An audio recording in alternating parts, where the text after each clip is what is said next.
विज्ञापनों का प्रोपेगेंडा आपने बहुत देखा है।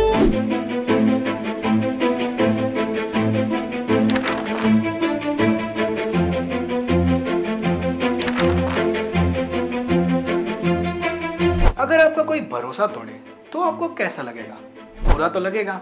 ऐसे ही कई लोगों का भरोसा तोड़ा है पतंजलि ने। पतंजलि, जिसे इंडिया का one of the most trusted brands कहा जाता है, जिस पर लोग भरोसा करते हैं, उन्होंने लोगों की सेहत के साथ ही खिलवाड़ किया है।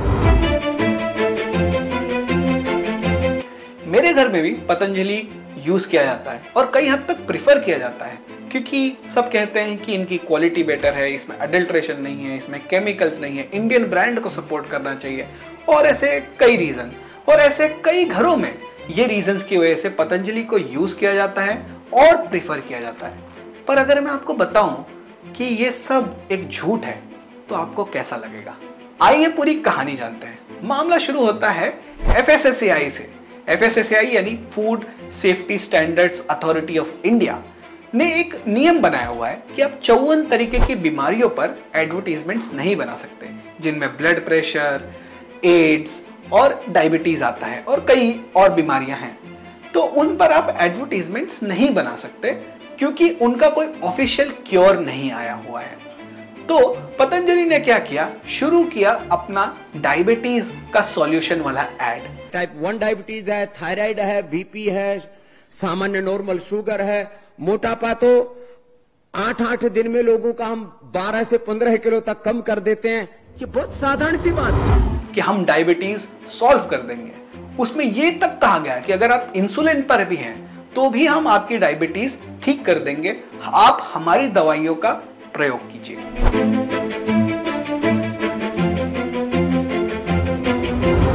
पर इनका कोई सर्टिफिकेशन नहीं था और ना ही इसकी कोई क्लिनिकल टेस्टिंग हुई थी। जिन्होंने इंसुलिन का आविष्कार किया था उनको नोबेल प्राइज मिला था।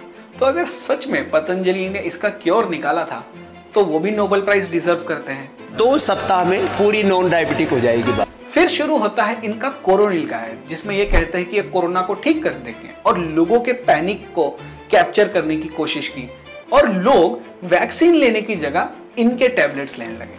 हालांकि वैक्सीन पर भी सवाल उठ रहे हैं, पर वैक्सीन मार्केट में तब आई जब हजारों लोगों पर उसकी टेस्टिंग की जा चुकी थी। पर अगर मैं आपको बताऊं कि पतंजलि का जो कोरोनिल है उस पे सिर्फ 42 लोगों की टेस्टिंग हुई थी तो आप मानेंगे? पर यही रियलिटी है। तो जब ये सब होने लगा तो FSSAI ने पतंजलि को कहा कि आप ये एड्स रोकिए, पर वो माने नहीं। स्टेट बॉडी को भी कहा कि आप इनका इंस्पेक्शन कीजिए कि इनके प्रोडक्ट्स की क्वालिटी क्या है। 2017 में एक RTI में पाया गया कि पतंजलि का जो आंवला जूस है और एक और प्रोडक्ट है उसकी क्वालिटी सब स्टैंडर्ड थी। उसके बाद पतंजलि का जो मस्टर्ड ऑयल आता है उसे भी सब स्टैंडर्ड क्वालिटी का पाया गया। उनके घी में अडल्ट्रेशन पाई गई और यहां तक कि उनके जो इंस्टेंट नूडल्स आते हैं, यानी आसान शब्दों में मैगी, उसमें भी जो ऐश की परमिसिबल क्वांटिटी है उससे 3 गुना ज्यादा क्वांटिटी पाई गई थी।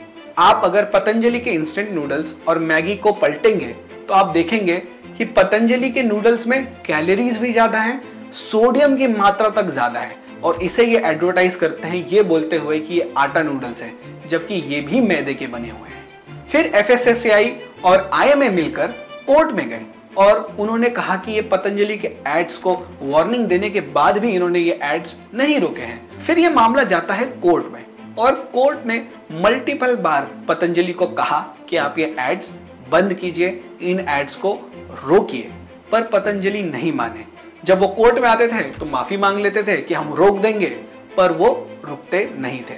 2023 नवंबर में भी पतंजलि को ये कहा गया कोर्ट द्वारा कि आप इन एड्स को बंद कीजिए, इन्हें रोकिए, क्योंकि ये जो आप क्लेम्स कर रहे हैं इन्हें आप किसी भी हद तक प्रूव नहीं कर सकते। 2022 में नेपाल तक ने पतंजलि को बैन कर दिया क्योंकि उन्होंने जो क्लेम किया था कि उनकी कोरोनिल जो WHO सर्टिफाइड है वो सर्टिफिकेशन ही फर्जी था। यानी आप सोचिए, जो कोरोनिल लोगों को दी जा रही थी ये बोल के कि ये WHO सर्टिफाइड है, वो सर्टिफिकेशन ही फर्जी था। जब कोर्ट ने 2023 में फिर से इन्हें बोला कि आप ये एडवर्टीजमेंट्स रोकिए, तो पतंजलि ने आश्वस्त किया कि हम ये एडवर्टीजमेंट्स रोकेंगे, पर ये एडवर्टीजमेंट्स जारी रहे न्यूज़पेपर्स में, टीवी में, और आपने रिसेंट में भी इन एड्स को देखा होगा। फिर फरवरी 2024 में कोर्ट के सब्र का बांध टूटता है और कोर्ट कहती है कि आप इसके लेकर माफी मांगिए और जनता को बताइए कि आपने किस हद तक झूठ बोला है। बाबा रामदेव हमेशा से ये कहते आए हैं कि आप एलोपैथी या साइंस पे भरोसा ना करें, जबकि आप हमारे आयुर्वेद पे भरोसा करें, क्योंकि वही असली क्योर चीजों का बना सकता है। एलोपैथी एक ऐसी स्टूपिड और दिवालिया साइंस है, लाखों लोगों की मौत एलोपैथी की दवा खाने से हुई है। पर यही बाबा रामदेव थे जिन्हें 2011 में जब हेल्थ की शिकायत आई थी तो वो इंडिया के सबसे बड़े अस्पताल में गए थे। यही पतंजलि के जो सीईओ हैं बालकृष्ण जी, इन्हें जब दिक्कत आई थी तो ये भी एलोपैथी का ही इस्तेमाल करने एम्स में गए थे। तो अगर आपको आयुर्वेद पे इतना ही भरोसा है तो आप अपने हेल्थ इश्यूज के लिए भी तो पतंजलि को यूज कीजिए या आयुर्वेद को तो यूज कीजिए। ये डिबेट आयुर्वेद और एलोपैथी की नहीं है, ये डिबेट है कि आपके लिए क्या सही है और क्या गलत है। 2024 फरवरी में फिर कोर्ट ने इन्हें स्ट्रिक्ट इंस्ट्रक्शंस दिए कि अगर आप अब ये एड्स नहीं रोकते तो पर एड आप पे 1 करोड़ रुपए का फाइन लगाया जाएगा।